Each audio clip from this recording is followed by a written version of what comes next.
It's Martial Arts Odyssey. Today we're in Kuala Lumpur, Manila. I'm Antonio Grisopo. This is Martial Arts Odyssey. Today we're in Kuala Lumpur, Malaysia, and we're learning Traveling around Malaysia and practicing Silat with a number of masters, I discovered that there were literally thousands of styles of Silat. Some were more based on grappling, some were more on striking, some were more on knife fighting and weapons. And in this case, Guru Azlan Silat. No me piace. No me piace. Okay, then up.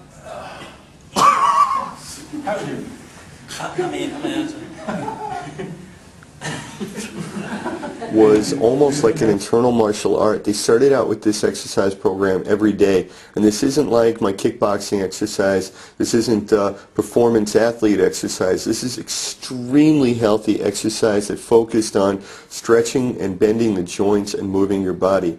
Now, health benefits of exercise, of course, include improving your cardio, your stamina, reducing your fat, increasing your circulation, building your muscular strength. One of the typically overlooked benefits of exercise is that exercise should force your body to move in ways that we normally don't move. As children, we play, we run, we climb, we hide under the bed. We're moving our bodies in all different directions and in all different ways all the time, and as a result, children are very flexible. As adults, the total range of motion that you go through over the course of a day is pretty limited.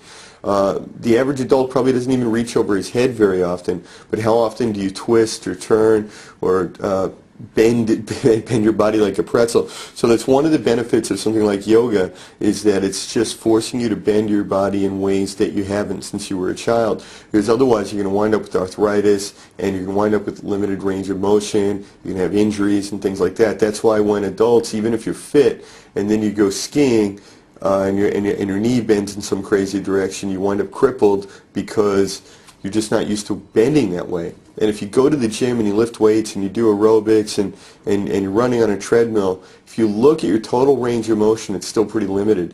So for example, for me, for combat sports, for boxing, kickboxing, my range of motion is very limited. I mean, I'm just kicking, I'm punching, and I'm moving. And that's not the same as what we're doing here at Azlan. So I really liked what he was doing. And of course, I'm always looking for a martial art that's all-inclusive in the sense that everyone can do it. And Azlan's martial art appealed to both men and women, older people, younger people. He had a lot of reports and feedback from his students saying things like, oh, I used to have arthritis in my shoulder, now I don't, I've regained my range of motion. And remember too that this is a predominantly Malay society and a predominantly Malay martial art, and so in the Islamic culture we would generally expect less women to be participating in martial arts and exercise, but you'll see there's a decent number of women in this class, so that's encouraging. This class is a basic class, and in this class the students will learn all these exercises. The next step would be learning the forms, the dance and forms, which include forms with the kris, which is the curved Malaysian knife, the typical knife for Silat, and later would be self-defense applications.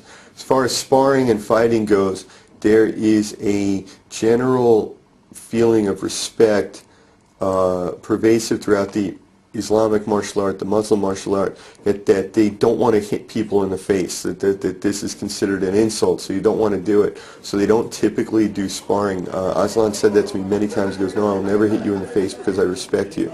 I like you. Ow. Okay, he's holding. Hey, go ahead. Go ahead. Do it. I want to show the camera. Look at what he's doing to me. He's got. Ah! He's holding my skin. Okay, on this part. Ah!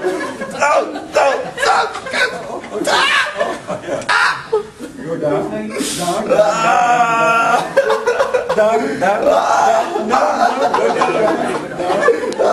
your hands up. Put your head up. Both hands up? What? And do this. This? Show this.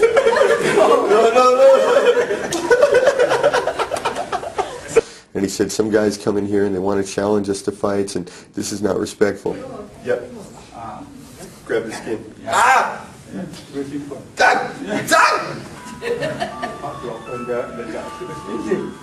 a piece of cake. Yep. So like you hold my hand, you know, every time I touch you, Ah! Every time I touch you. Ah! No, don't Pressure points in here. Yeah, Actually, can you do this one? Because it hurts. So they do a lot of martial art, they do a lot of self-defense, but they don't actually do fighting. But that's not all the Silat styles, because all the styles are different, and we'll look at some other Silat styles in other shows where they're actually doing fight. Okay. You have to do that. Pressure point. Yeah. It was very interesting. And of course, the country of Malaysia has three predominant ethnic groups. You have the Chinese, you have the Indian Tamil, and then you have the Malay. And the Malay, of course, are the largest group. And each of them has their own martial art, and they all influence each other. And we'll see some of the Malay styles have picked up from the other. Some of the Malay Silat styles have picked up some elements from the other styles, from the other ethnic groups.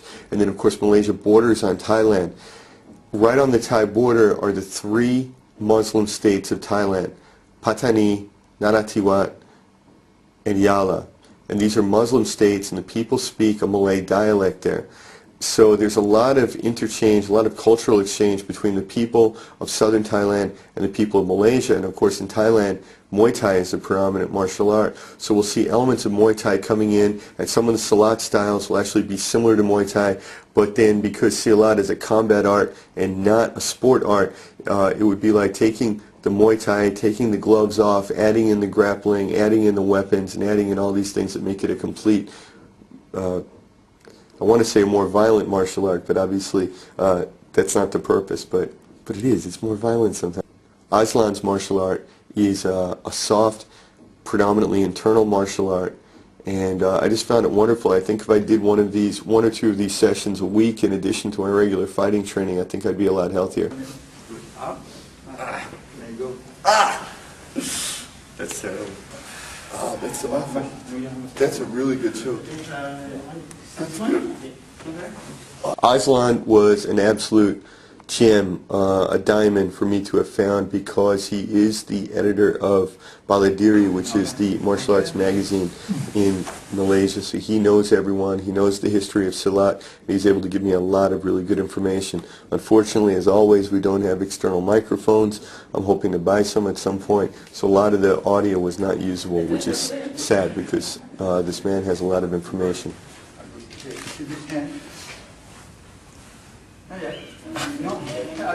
But that's awful. One finger. One finger. Yes. Up. Up. That's one finger. Yes. Up. And then. Oh. Down. That's pretty good. He's almost got control. Right? Yeah, we will definitely going down. Okay?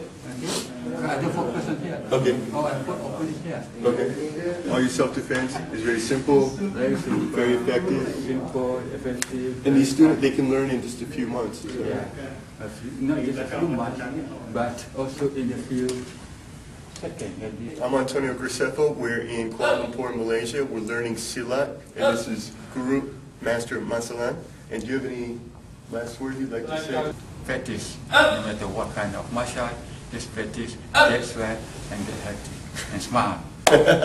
As always, at the end of every episode of Martial Arts Odyssey, I say get in the gym, do your sets, do your reps, do your road work, and please say a prayer for the people of Burma. 1, 2, 1, 2, 3, 4.